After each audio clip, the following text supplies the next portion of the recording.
येत्या काही दिवसात आता खरीप हंगामाला सुरुवात होणार आहे, त्यामुळे शेतकरी आता पुन्हा एकदा शेतीमध्ये गुंतणार आहे।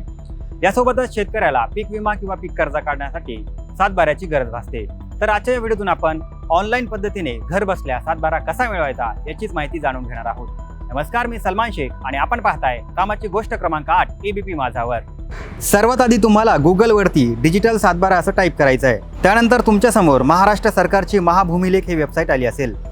आता तुम्हाला त्यावरती क्लिक करायचं आहे। त्यानंतर तुमच्या समोर एक होम स्क्रीन आली असेल।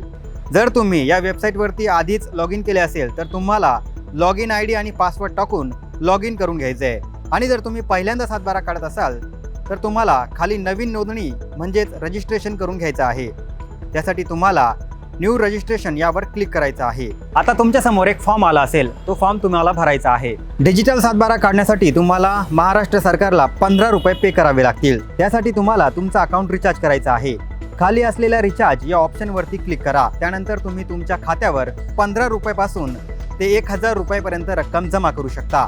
आता तुम्हाला जेवढी रक्कम जमा करायची आहे ते तुम्ही येथे टाका। त्यानंतर तुमच्या समोर आता पेमेंट करण्यासाठी वेगवेगळे ऑप्शन आले असतील, जसे की debit card, credit card, net banking, UPI।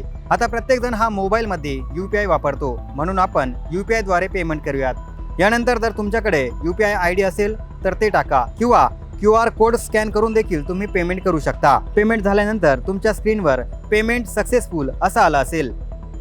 यानंतर आता तुम्हाला तुमचा जिल्हा, तालुका आणि गाव निवडायचा आहे आणि खाली तुमचा गट क्रमांक टाकायचा आहे। त्यानंतर तुम्हाला डाउनलोड बटनवरती क्लिक करायचं आहे।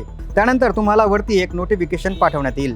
त्यात सांगितलं आहे की प्रत्येक डिजिटल सातबारा काढण्यासाठी तुम्हाला 15 रुपये मोजावे लागतील। आता तुमचा डिजिटल सातबारा डाउनलोड झाला असेल तर ही ट्रिक फॉलो करून तुम्ही घर बसल्या तुमच्या मोबाईलमध्ये देखील सातबारा काढू शकता।